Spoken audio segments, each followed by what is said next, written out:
Hey friends, if you wish to reset your laptop to factory settings on your Windows 11 computer, then please watch this video. I will guide you through the process.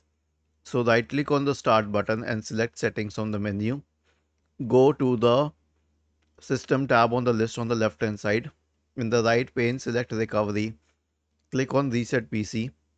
Now you have two options, either to keep the files or remove everything.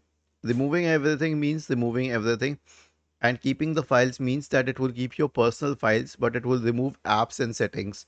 Okay, so you can select remove everything or whatever you prefer. Now we have two options here. The first one is for cloud download and the next one is for local reinstall. When you perform a local reinstall, it keeps your copy, I mean the original copy of Windows in your system, and then it simply reinstalls that. So it's basically resetting the settings. So you save on internet data, but if the local copy is corrupt, which is mostly the reason for resetting your computer, then you can select cloud download, in which it will download the copy from the internet and then reset it. Was this helpful? If yes, then please subscribe to the channel. If not, then let us know in the comment section of the video on how we could help you further.